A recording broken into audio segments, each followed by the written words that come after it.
Played at Slippery Rock University here in Slippery Rock, Pennsylvania. I really like the course. It's got a lot of open throws, which most of the courses here don't. You can watch your disc fly a lot out here, and there's a lot of OB out here, so I think that's more the trouble on this course is the OB. There's a lot of OB out here, and only a few holes with some tough woods on it. Yeah, personally, I really like the course. It's refreshing to come to this after the wooded courses we played.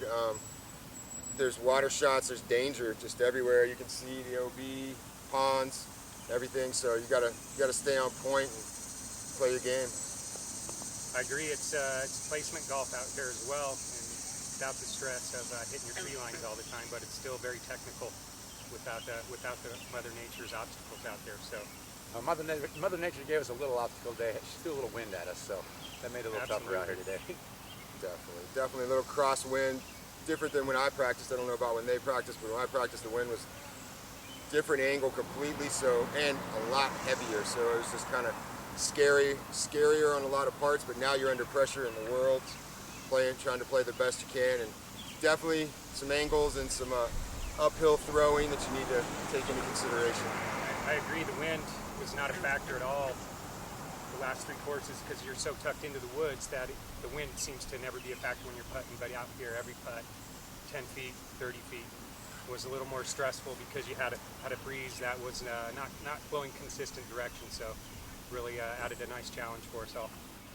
I had a couple of negative shots. I came up about 8 feet short on the water hole over there, par 4. If I was like 10 feet farther in the air, I would have had an eagle putt, but I ended up with a bogey because I didn't get up and down from the drop zone. I think, you know, there's definitely some mistakes to be made out there, and I threw it out of bounds on hole 7, which was just a huge mistake. Made a double bogey there. My worst hole of the tournament, I think. Yeah, I ran into some trouble on 16. It's actually like the short little perfect Annie hole. Just didn't get it tight enough. Trying to play a little straighter, kicked off into some bushes that were like probably the worst bushes I've been in the entire week.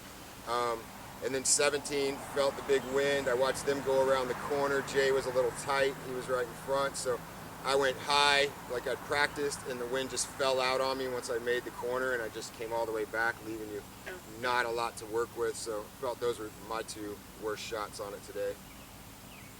Tom, he played pretty clean. Yeah. I let him go with his worst shots, but he was pretty clean out there. My worst shot was right here on the last hole. I thought I had a good forehand, and one of the gates on one of the patios was open, and instead of hitting it and bouncing in play, it went right in the patio for my only mistake of the round. And there's a fairly generous drop zone right here on 18 that made a pretty routine upshot to the basket for the up and down. So it was keeping it in the fairway and just trying to play my own game and not worry about these guys because I don't want to be odd by these guys. I want to try to hang with them, and it's working so far this week. Right here, 18, that was a great way to end it. I had a big highlight on the last hole. I threw it in from about 210 feet for an eagle 2. It was I really needed it because I had that double bogey, so it kind of offset the double bogey a little bit. Yeah, it really made me happy to see that because I got to see the whole thing from right behind Kenny. Released it out of his hand, I think about 30 feet. I was calling it in. Then it gusted and kept it even more straight, and I was calling it definitely in, and that was good. This guy had a big highlight on number 4. He threw it all the way across the leg, nearly skipped in for a double eagle ace, and he was able to hit the 25, 30 foot or whatever it was. And that's an awesome 2 on that hole. Yes, it was. And Kenny's shot was great too. I thought. I mean, just needed 5 feet. It was heart-wrenching to see it hit and bounce backwards when he was going to skip, 10 feet away from the basket. Yeah. Kudos to him for going for it because he can do it. Battle. Yeah, it's going to be a battle out here. If it depends on the wind out here. I think if it's a calmer day, I think you're going to see slightly better scores. But if the wind's up, I think you're about to see the same scores or a little bit worse if the wind's worse.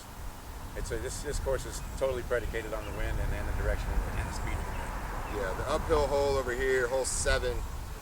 The wind being heavy or just in the slight wrong direction is going to make it very hard to go for the bigger first shot.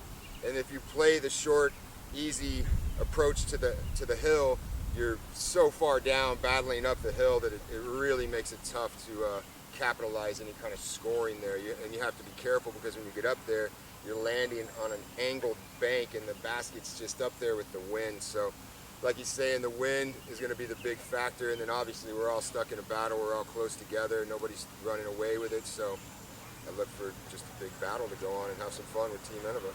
The pressure and the heat of the moment as well is going to be, a little larger tomorrow since it is the last day. And those who make the best rounds and top four make the final. So there's going to be a little added pressure to make the final 9. I agree. But you have to funnel that energy from such a big event. You have to funnel it into the proper focus and use that energy as a positive and those nerves as a positive to be more focused and step it up. And that's what it's all about. And tomorrow we'll see who comes out on top.